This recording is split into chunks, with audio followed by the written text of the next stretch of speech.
नमस्कार विद्यार्थियों, आज हम बात कर रहे हैं कक्षा 11 की आरोह पाठ्य पुस्तक की काव्य खंड से एक गज़ल की। और ये जो गज़ल है उसके रचयिता हैं, शायर हैं दुष्यंत कुमार। तो दुष्यंत कुमार के बारे में जानते हैं। पहले दुष्यंत कुमार जी का जन्म हुआ है 1933 में और इनका निधन हुआ है 1975 में। इनका जो जीवन है बहुत ही कम रहा है, या उनका आयु काल बहुत ही सीमित रहा है, लेकिन उनका काम बड़ा प्रभावी है। जोश से भरी हुई उनकी रचनाएं हम देख सकते हैं। और इनकी बहुत सारी रचनाएं हैं, जिनमें से एक प्रसिद्ध गीति नाट्य जो प्रसिद्ध है, गीति नाट्य यानी नाटक जो है वो गीत के रूप में प्रस्तुत किया गया है, तो उसे हम गीति नाट्य कहते हैं। तो उसका नाम है एक कंठ विष पाई। ये इनका गीति नाट्य प्रसिद्ध है, ठीक है। और अभी आज हम जो इनकी रचना पढ़ने जा रहे हैं वो एक गज़ल है। और वो कहाँ से ली गई है? वो साये के धूप, साये में धूप, इस नाम की रचना से ये गज़ल, ये चैप्टर लिया गया है। कहाँ से? साये में धूप, ठीक है। ये एक प्रकार की गज़ल है। गज़ल क्या होती है समझिए कि जिस प्रकार से हम कोई कविता पढ़ते हैं तो उस पूरी कविता का एक केंद्रीय भाव होता है, सेंटर पॉइंट होता है, ठीक है ना, कि मूल भाव कुछ होता है, उसका निचोड़ होता है, ठीक है ना, पूरी कविता का, चाहे वो 1 पेज की हो चाहे वो 2 पेज की हो। और उस कविता में क्या होता है कि एक लाइन दूसरे से कनेक्ट होती है, ठीक है। उसका अर्थ, पहली लाइन का अर्थ या पहले पैराग्राफ का अर्थ दूसरे में टच होता है, ठीक है, उसको छूता है वो। तो ये क्या होता है, ये हर कविता में होता है, ऐसा हम देखते हैं। लेकिन कवि दुष्यंत कुमार ने ये जो गज़ल लिखी है, इन गज़लों में क्या विशेषताएं होती है? गज़लों में कोई एक केंद्रीय भाव की आवश्यकता नहीं है। गज़ल होती है, गज़ल में 2-2 लाइनें होती है, ठीक है ना। तो उन 2 लाइनों का दूसरी 2 लाइनों से संबंध होना जरूरी नहीं है, ठीक है। जैसे हम पढ़ेंगे तो यहाँ मतलब 14 पंक्तियाँ हैं, तो उन 14 पंक्तियों का एक दूसरे से संबंध होना जरूरी नहीं है, ठीक है। तो अर्थात इसका मतलब क्या है कि गज़ल में कोई केंद्रीय भाव नहीं होता है, ठीक है। क्या होता है? गज़ल में पहली विशेषता होती है कि वहाँ तुक मिलते हैं।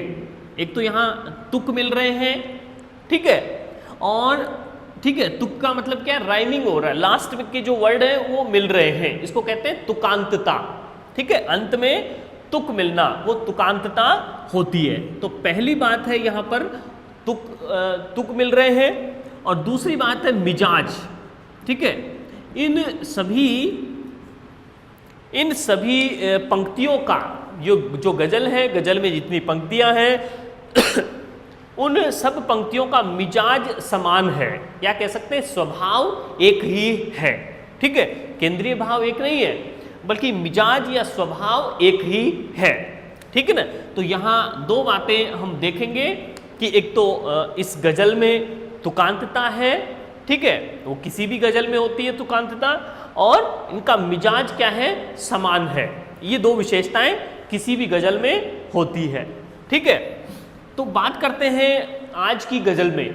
तो इस गज़ल में क्या है? साये में धूप। साये में धूप मतलब जब हम किसी छाया में चले जाएंगे, साये में चले जाएंगे, ठीक है ना, तो वहाँ हमको धूप नहीं लगनी चाहिए, ठीक है ना। किसी धूप से बचकर हम किसी साये में जा रहे हैं, किसी पेड़ के आश्रय में जा रहे हैं, ठीक है, तो हमको क्या लगेगा? धूप नहीं लगनी चाहिए। लेकिन कवि क्या कह रहे हैं, शायर क्या कह रहे हैं कि यहाँ पर साये में भी धूप लग रही है, यानी किसी पेड़ के आश्रय में हम खड़े हुए हैं लेकिन फिर भी हमें धूप लगे, ऐसी परिस्थिति हो रही है।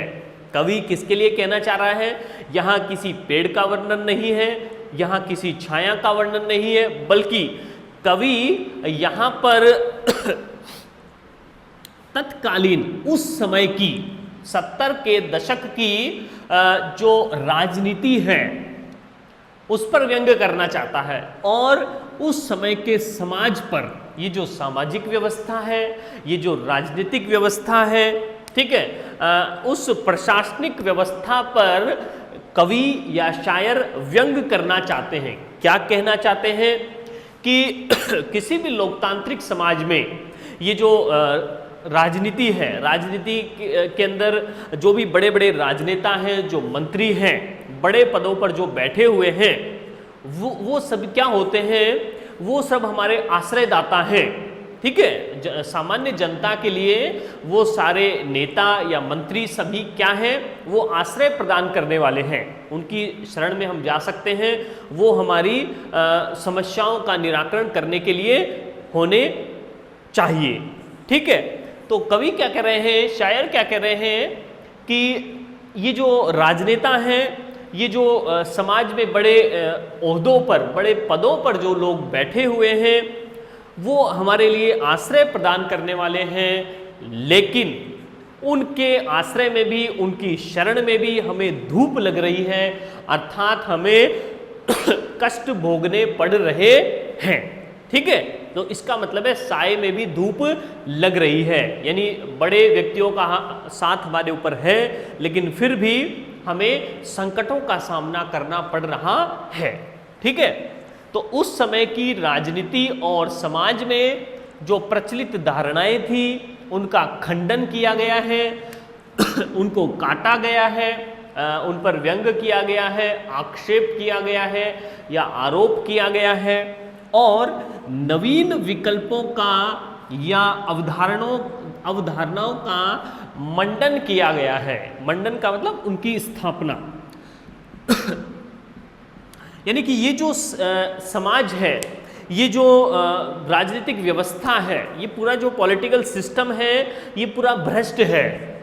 और इस भ्रष्टाचार के कारण क्या हो रहा है, समाज का जो निम्न वर्ग है, निम्न तबका जो है, वो बड़े अभावों से गुजर रहा है, ठीक है ना। तो कवि ने क्या कहा है, इस व्यवस्था को, इस पूरे सिस्टम को, इस पूरे सीन को चेंज किया जाना चाहिए। इसका क्या विकल्प हो सकता है, नया कॉन्सेप्ट क्या हो सकता है, इस पर कवि ने विचार किया है कि ये पूरी जो सिस्टम है जिसमें लोग बाग क्या कर रहे हैं कि फायदा तो मिलना चाहिए पूरे वर्ग को, ठीक है ना, समाज के देश के सभी वर्गों को फायदा मिलना चाहिए, अवसर मिलना चाहिए, लेकिन जो मिल नहीं रहा है, फायदा किसे मिल रहा है, जो ऊपर पोस्ट पर जो लोग बैठे हुए हैं, ठीक है ना, वही फायदा ले पा रहे हैं। तो ये जो सारे जो सिस्टम है उसको हम चेंज कर सकते हैं, और उसका क्या विकल्प हो सकता है, नया कॉन्सेप्ट क्या आ सकता है, उसकी स्थापना के लिए कवि ने बताया है, ठीक है ना। तो यहाँ पर राजनीति पर व्यंग्य किया गया है। तो क्या कहा है कवि ने कि कहाँ तो तय था चिरागा हर एक घर के लिए। कवि क्या कह रहे हैं कि हर एक घर के लिए चिराग तय किया गया था, प्रत्येक घर के लिए। कवि कह रहे हैं कि प्रत्येक घर हेतु एक चिराग तय किया गया था। किसके द्वारा?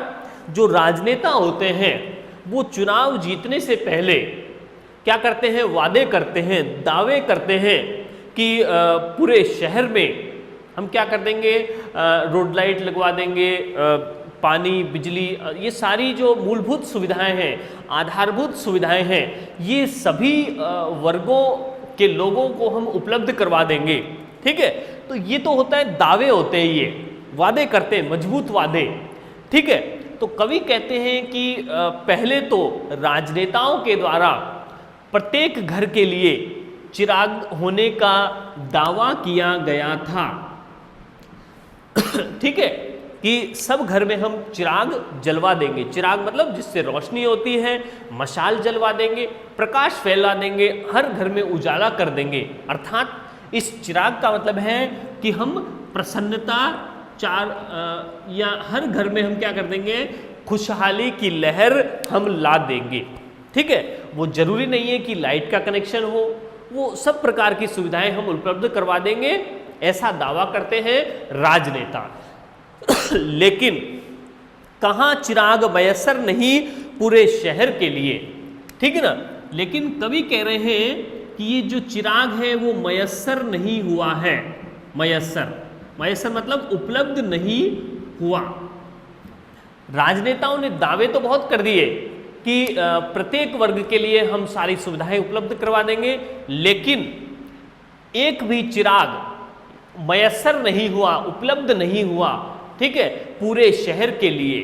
पूरे शहर भर को ये जो मूलभूत सुविधाएं थी, पानी, बिजली, भोजन, ठीक है ना, रोड लाइट, ये सड़कें, ये सारी जो मूलभूत सुविधाएं थी ये उपलब्ध नहीं है आज भी, ठीक है। तो कवि क्या कहना चाहते हैं कि राजनेता या सिस्टम, राजनीतिक सिस्टम में जो भी ऊपर लेवल के जो भी अधिकारी हैं वो समाज में बदलाव लाने का, खुशहाली लाने का दावा करते हैं, परंतु वास्तविकता यह है कि समाज में बिल्कुल भी चेंज नहीं हुआ है।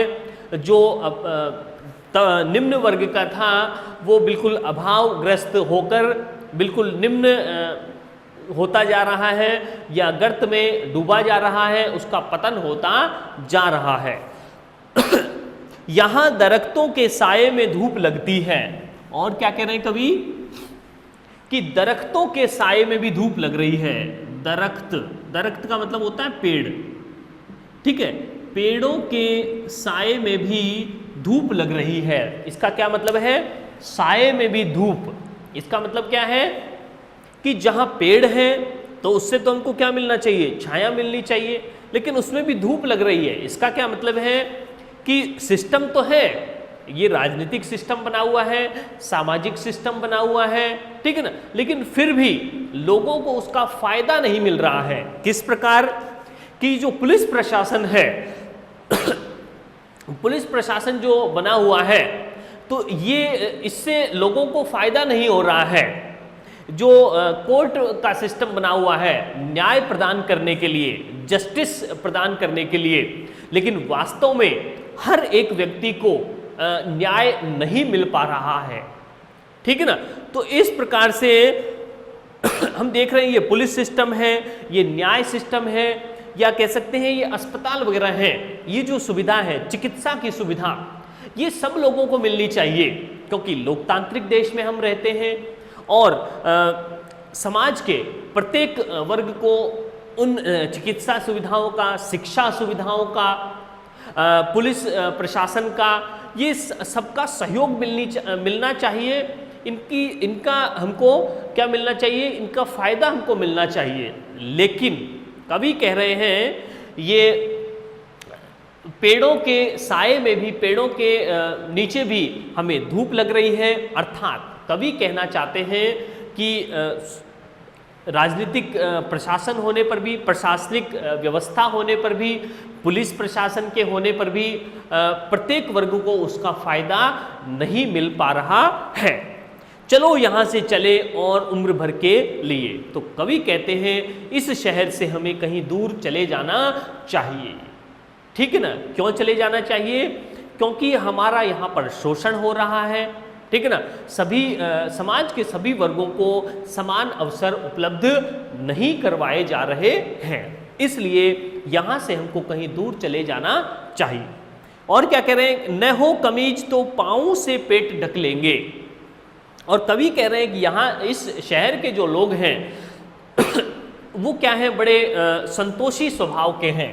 समाज के और देश के इस शहर के लोग हैं संतोषी स्वभाव के हैं। संतोषी का मतलब है वो संतुष्ट हो जाते हैं जल्दी ही, ठीक है ना, ज़्यादा आगे बढ़ने का वो प्रयास नहीं करते हैं कि ये जो समाज में जो व्यवस्था चल रही है, बड़े लोग या अमीर जो लोग हैं वो गरीब लोगों का शोषण करते जा रहे हैं।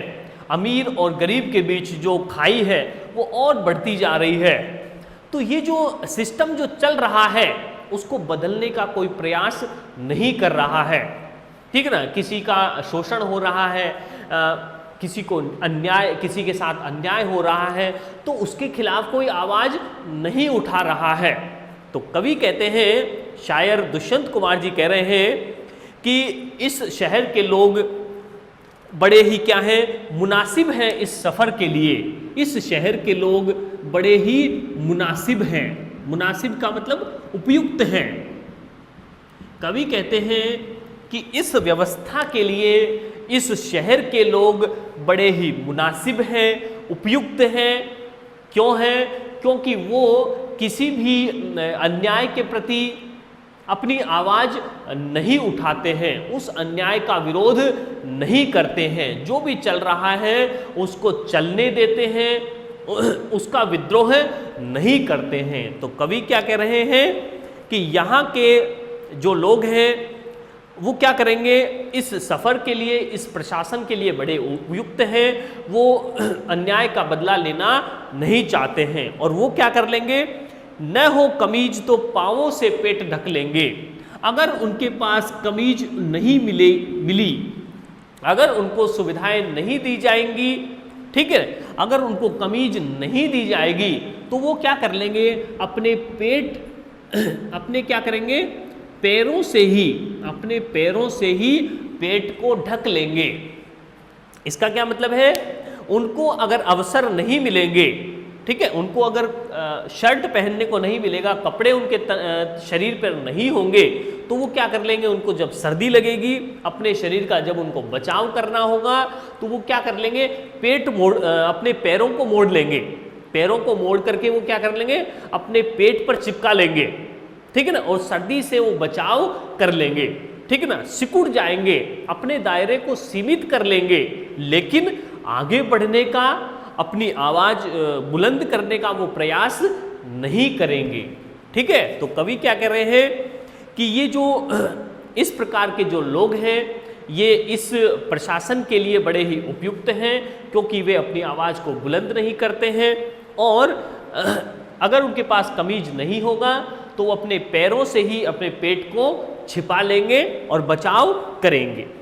और कवि क्या कहते हैं कि खुदा नहीं न सही आदमी का ख्वाब सही। कवि कह रहे हैं कि हमें ऊंचा पद नहीं मिले तो कोई बात नहीं, यदि हमें ऊंचा पद नहीं मिले या सफलता नहीं मिले, ईश्वर नहीं मिले तो कोई बात नहीं है, ठीक है ना, लेकिन मनुष्य के दिमाग में एक ख्वाब तो होना ही चाहिए, एक कल्पना तो होनी ही चाहिए। कवि कह रहे हैं कि सपना साकार हुआ या नहीं हुआ कोई बात नहीं, लेकिन मनुष्य की सोच तो बड़ी होनी चाहिए, ठीक है ना।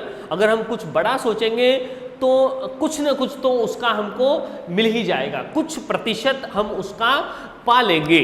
जरूरी नहीं कि 100% ही पाएं, लेकिन हमारी जो विचारधारा रहेगी, हमारी जो धारणा रहेगी वो सकारात्मक रहेगी। ठीक है, तो कवि क्या कह रहे हैं कि अगर ऊंचा पद या सफलता हमें प्राप्त नहीं हो तो भी हमारे मन में सकारात्मकता रहेगी, हमारे मन में कल्पना रहेगी। कोई हसीन नज़ारा तो है नज़र के लिए, और हमारी नज़रों में, हमारी आँखों में हसीन सपने रहेंगे, उम्मीद रहेगी।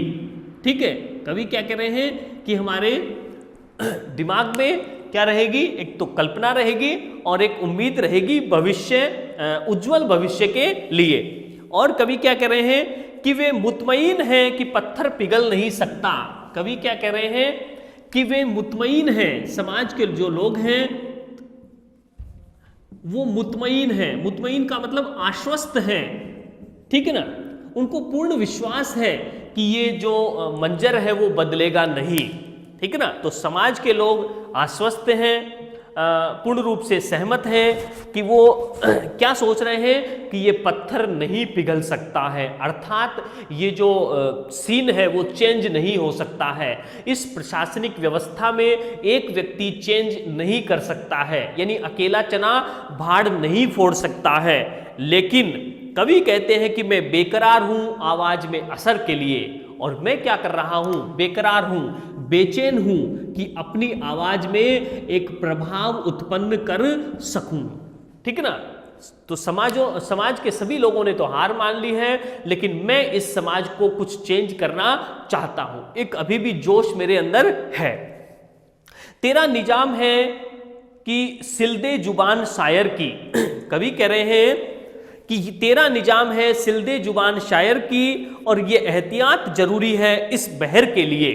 कवि कहते हैं कि जिस प्रकार बहर के लिए, बहर का मतलब है, बहर का मतलब होता है छंद या कोई कविता, जिस प्रकार छंदों की रचना के लिए, बहर की रचना के लिए एहतियात की आवश्यकता है, एहतियात यानी सावधानी की आवश्यकता है, जिस प्रकार छंदों की रचना करने के लिए या कोई कविता लिखने के लिए एहतियात की आवश्यकता होती है, सावधानी जरूरी है, उसी प्रकार कवि कह रहे हैं कि निजाम भी, निजाम का मतलब है शासक, निजाम का मतलब हो गया शासक या राजा, ठीक है ना। तो उसी प्रकार ये जो हो सकता है, संभव है कि ये जो निजाम है, शासक है, राजनेता है, वो भी क्या कर दे, वो भी मेरी जुबान को सिल दे, ऐसा संभव है। वो भी सावधानी बरतेंगे। क्यों बरतेंगे? कि वो हो सकता है कि जो मैं विरोध कर रहा हूं, शासन का, प्रशासन का, राजनेताओं का मैं विरोध कर रहा हूं, तो हो सकता है कि वो मेरी जुबान को सिल दे, मेरी जो अभिव्यक्ति की जो स्वतंत्रता है वो मुझसे छीन ली जाए, ठीक है ना, और मेरी आवाज को दबा दिया जाए। तो कवि क्या कह रहे हैं कि जिस प्रकार से कोई कविता लिखने के लिए सावधानी की आवश्यकता होती है, उसी प्रकार ये जो राजनेता हैं, ये जो शासक हैं, वो भी क्या करना